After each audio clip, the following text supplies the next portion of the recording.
The next part is the capillarity in soils. So water which is there in soils, it is held in two states. First is the gravitational water and second is the capillary water. So if there is a soil mass and water table is here, so below the water table the water will exist in the soil due to the force of gravity.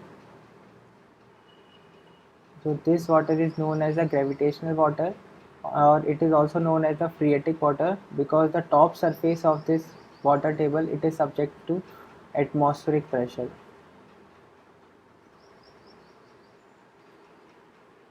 And below this, in this zone, at any point the pressure will be hydrostatic.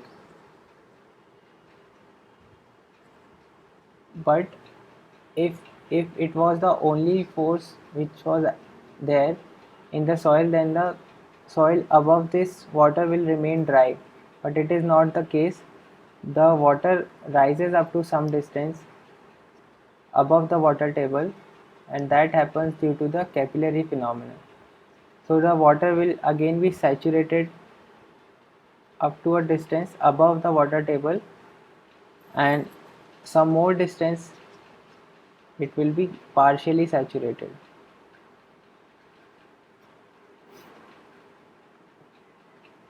So this zone above the water table, it occurs due to the capillarity in soil, and the force which is responsible for holding the soil up above the distance from the water table, it is the surface tension. So surface tension acts when the soil particle or any material, it exists at the interface of two physical states. So here the soil is in contact with water, and above the water table it comes into the contact with air. So at the interface of these two states, the surface tension will take place, and because of that surface tension the water will rise up to a certain distance, and that rise is called the capillary rise. And so in this zone the water is in compression zone, and this water is going up due to the surface tension, so it is held up by suction, and so this water is in tension. And so above the water level the water is in tension, and below the water level it is in compression, so the hydrostatic condition will not exist in the capillary zone. And it can be understood by the glass tube experiment in water. So when a glass tube is inserted in water, the water rises up to certain distance because of the surface tension. And so if you want to find out the rise in water, so it is given as, we can calculate by equating this surface tension force to the weight of the water in this column. So weight of the water in the column will be h into pi by 4 d square into gamma w, which is equal to the component of the surface tension force in the vertical direction. So from here hc is equal to 4t upon gamma w into d if cos alpha is almost equal to 1. So this, using this formula, some relationships, empirical relationships are there for soil.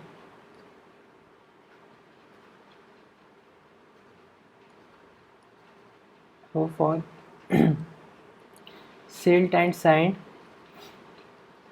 one empirical relationship is H is equal to 0.03 where 0.2 by d10, where d10 is the effective size of the sand or silt.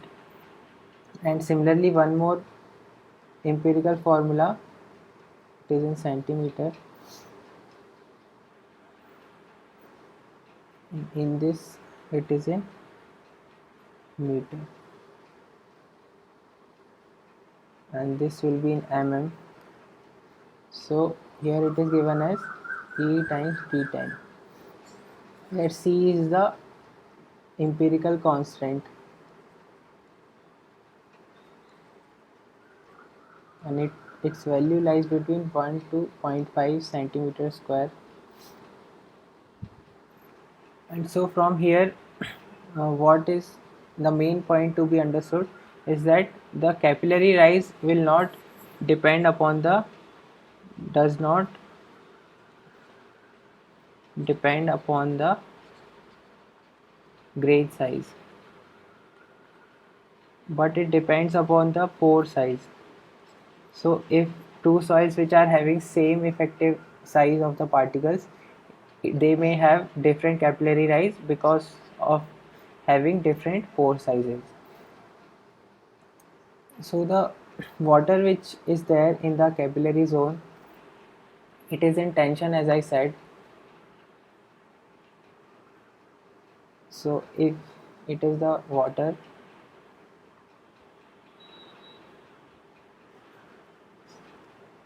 in this zone it is in compression, let's say this is H, and so the pore water pressure we used to write for the below the water table, it is given as gamma W times H. But in the capillary zone, because in this zone water is in tension, and because we are considering compression as positive, so the tension will be negative. And so in the capillary zone, if this is height is H dash, so at this point we find out the pore water pressure in the capillary zone with respect to this water table. So we go above from the water table, and this water will not be in hydrostatic condition. So in this zone the pore water pressure is given as minus gamma W times H dash. So the pore water pressure is negative, and we know that the effective stress is given as the total stress minus pore water pressure. So because pore water pressure is negative, so effective stress becomes sigma plus U. So the effective stress increases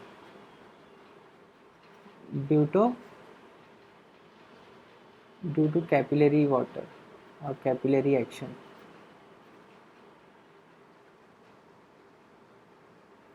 And because effective stress increases, so shear strength also increases.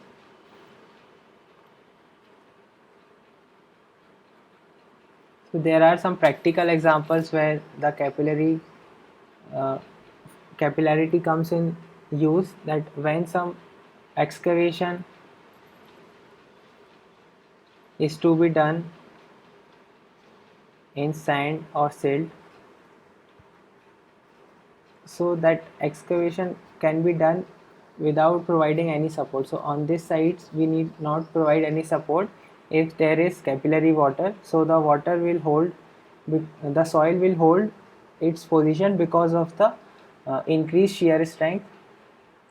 And another use is, or another place where it happens, that when because of this capillary water, so between the soil particles or the sand particles, this menisci takes place, and because of that apparent cohesion is there, and so these particles will stick to each other, and this phenomena is called as the soil suction. So because of that, bulking of sand takes place. Bulking of sand means the increase in the volume of sand. So when soil is poured on the ground, or it is put on the ground in the loose state, so these particles will not come closer to each other, so honeycomb structure will form in between them, because these particles can hold each other because of this capillary water, so they will hold each other. And now if this soil is, some water is applied on this soil, some more water is applied, so because of that these menisci will be broken and the sudden volume change will take place.